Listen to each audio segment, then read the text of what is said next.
Welcome once again to the second session, second part of the story Flying Together. In the earlier session, we discussed, we read the story, we understood, we comprehended, we threw light on some of the vocabulary items, like we discussed some of the words, some of the phrases, we got some idiom, and we discussed on its comprehension part, throwing some light on the types of key points that we have to keep in mind while answering the questions, how to write answers for the WH questions. Now, my dear children, we have the next part of this story. We have the next part of the activities. Let's see. The first thing is, let's write. We have some writing tasks for you. The words in the first question goes like this. The words in the clouds. You will see the clouds. It's there in the textbook. You just go through it. The words in the clouds describe something or someone in the story. Name them in the blanks provided. Now, you all have learnt in your basic language classes that there are nouns, there are pronouns, there are adjectives, there are adverbs, there are verbs. Now here, you all must know, or I think you all know that we have words called adjectives, right? We have these words, adjectives, which describe something or someone. Now in the story, while we were reading the story, we have come across several words which were describing either the geese or the hunter or the wise old bird and several other things, right? So we have, what the task is, that some words are given to you. The adjectives are given to you, and you have to find out from the story which adjective fits with which noun or which person or which thing, right? I think the exercise is not that difficult. Name them in the blanks provided, and this task is followed by one more task. We'll get back to it. First, let us see this. First one, wise. Wise is used for wise old bird. Even old is also an adjective here. Now, careless, you guess careless was used for whom? Tall. Tall was used for whom? For what? Thick and strong. Foolish. So these are some of the adjectives given for describing a person, describing someone or somebody or something. You have to read the story once again, locate for these adjectives in the story and see for which noun or for which thing or for which person or for which thing these words have been used to describe. I think you can use it, you can do it easily. For next one. Now, the previous thing that I was telling, that make sentences of your own with the words given in the clouds. Now, one task, this question has got two parts. One is, first you have to identify the nouns, or you can say the someone or something or some person, name or whatever is given in the story. You have to locate, match it with these adjectives that are given in the clouds. Now, this is one part. This is the second part of the question, that now forget the story. You have to frame sentences using these words on your own. For example, foolish or tall or careless. These 1, 2, 3, 4, 5. These 5 clouds have got 5 adjectives describing something. Now, one part was of the story. Now you have to use these adjectives and you have to frame sentences on your own. And these are adjectives, so what should be the structure? Sentences, what should be the structure of these sentences? First, you will be think of a subject. Think of a subject. Think of a verb that will go with it. Then you can put an adjective. Then you can put a noun there.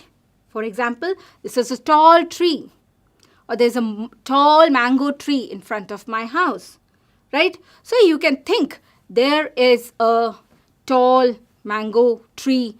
You see, tall mango tree. Mango tree is the thing that is being described by the adjective tall. This is one small example that I have given, and my dear children, I think you can easily do the next other 4 adjectives.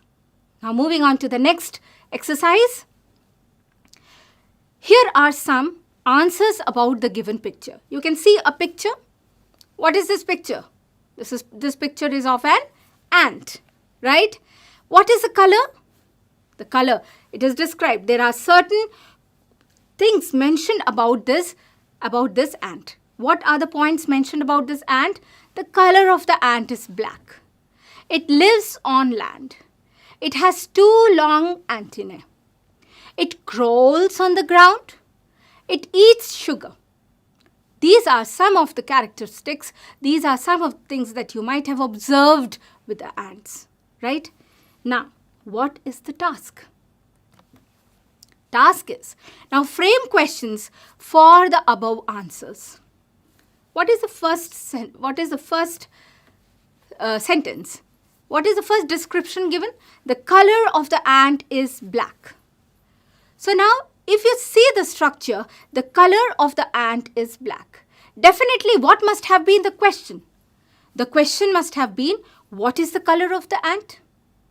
Right? So, black is something which is describing about its color. Right? So, here it is using the WH word, what? Right? Because it is telling about something. What is that something? Is the black color. Right? And whose black color? It is of the ant. So the color of the ant is black. The question should be, what is the color of the ant? Next is, you see, next sentence. It lives on land. It lives on land. Note here. It lives. Lives is what? It's a verb, right? And on land. It is telling us about the place. My dear children, note here, it is mentioning about the place. It lives on land, right? So if it is a place, you have to immediately recollect all the WH words that I had mentioned in one of my sessions. What are those WH words? Which is that WH word which is used to frame a question which will have the answer of place? I think, children, you have guessed it. Yes, your guess is correct. It is where. Where is the WH word which will be used here. Now you have to also look here that it lives on land. Now the verb is lives. Lives is verb plus main verb live plus S. That means it is simple present tense. Right? It lives on land. So which helping verb should I use to frame this question? I cannot write where it lives. It is not a correct question. So what will I do? I will be taking help of an auxiliary verb. And what is that auxiliary verb which will be used here? It will be does. Where does it live? It here refers to ant. And here, instead of using the verb, the noun ant, again and again, we have replaced it with the pronoun it. This also has to be noted here. So, where does it live? And the answer is, it lives on land. I think my children are following what I am saying. And let us not forget, after every question, it should end with, after writing this whole question, we should finish it, we should end it with a proper punctuation mark. So here the punctuation mark would be a question mark. If you don't put that question mark, it is not complete. It will be considered as an error, as a mistake. Similarly, you can frame question for the next. It has 2 long antennae. It crawls on the ground. It eats sugar. Now, if you see the last one, it eats sugar. It eats sugar. Sugar is something. That means you can guess that it is talking about something. That means what it eats. So, which WH word can be used here? Which WH word can be used here to frame a question? Right, absolutely right. It should be what. So, what does it eat? It eats sugar. This is how you have to frame the questions. I think you all have understood properly and you can easily take help of the ones that I have discussed and you can do the other 2. Now moving on to another very important part of our language. Whenever we talk about speaking, writing English, we know that the prepositions play an important role. What are prepositions now?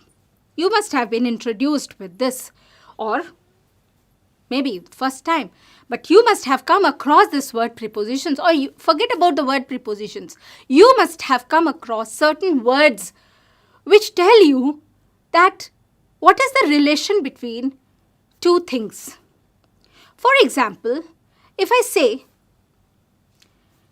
the book is kept on the table. The book which is there with me, it is kept on the table. So there are 2 things. One is this table and another is the book. This book and the table has got a relation. What is that relation? That this book is not kept anywhere else. It is kept on this table. So the word on is giving me a clue that what is the relation between this table and this book. So any word that gives us an idea about the relation between 2 things, 2 actions, a noun and a verb, or a noun and another noun, then we say that it is a preposition. Let us take some examples. Let us take this exercise. You will understand it better. Fill in the blanks with a preposition such as to, at, of, on, in, into, with. See the first one. First one has been done for you. This tree was the home of a flock of wild geese. Before doing this question, I would advise you all to go through the story once again. Try to locate all those words which are describing the relation between 2 things. For example, some of these sentences have been taken from the story. This tree was the home of a flock of wild geese. He noticed the creeper. Who noticed the creeper? The wise old bird.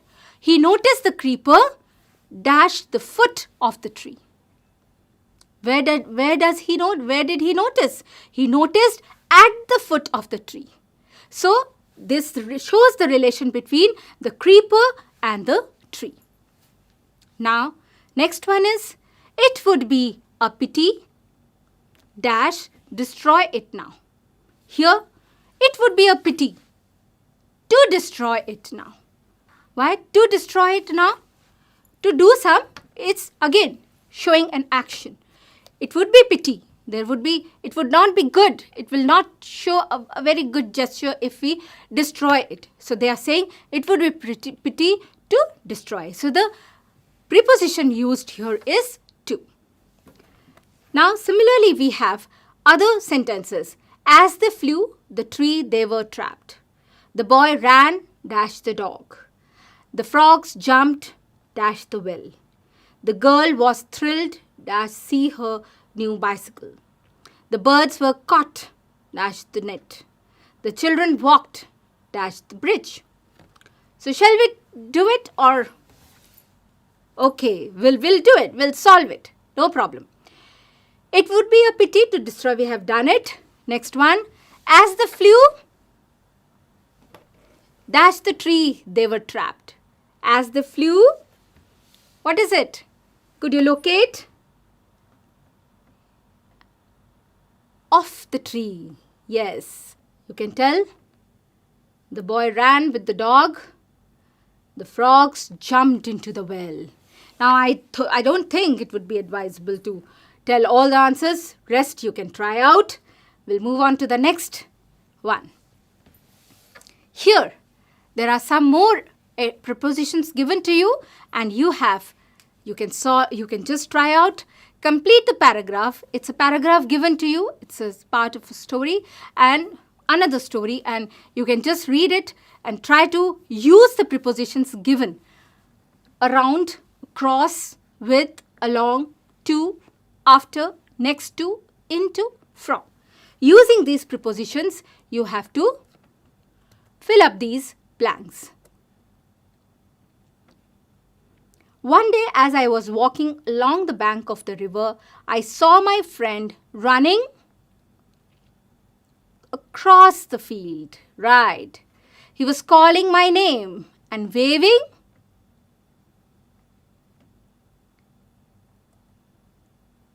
Yes. Then I stopped and waited. After some time, he reached where I was standing. He said, I went all along the town. So here you have these all around the town. You have these prepositions and you have to use them to complete the story. Hope you enjoy doing it. Next, fill in the blanks given below with question words. For example, where do you live? Now, when I said question words, I hope you all remember. You can recollect whatever we discussed in our previous section using WH words, other question words. Now, here you have dash do you play. Now, here you can have several options. Which options are correct? Which options can be taken? Dash do you play? It can be where do you play? When do you play? Right? So it depends on you in what way you want to take this question. The next is dash do you get up? Again, it's very clear because this is a very common sentence which is asked by everyone. When do you get up? Right? So I have used the question word when. Now let us see the fifth one. Dash do you like best in school? Games, art or music? Here you are given a choice. So whenever you are given a choice like this, which do you like the best in school? Games, art or music? So the question word here is which. So again you have to use these question words, WH questions. Even you can frame the questions using yes-no question words like is or using all the auxiliary verbs. But here you are supposed to be using only WH words. So with this we come to the end of your section, right? So you can try out. So whatever we have learned is use of WH words, use of prepositions, use of correct verb, then difference between the noun and the verb, having little difference in the spelling, then using different types of structure of a question, how to frame a question, what are adjectives. All these things have been discussed in this session. Hope you enjoyed it. Please keep all these things in mind. Whatever we have discussed, use all those points.